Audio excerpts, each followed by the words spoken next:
First of all, this is amazing. It looks beautiful. So here we go.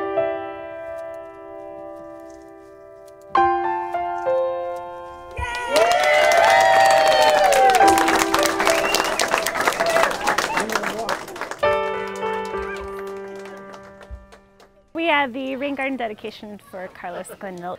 It's part of his legacy for everything that he's done.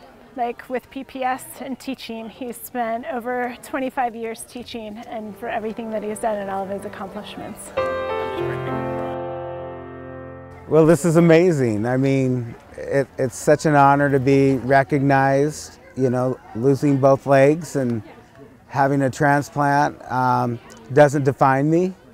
I'm more than that. Carlos is an amazing man. The guy is phenomenal. He puts 200% into everything he does.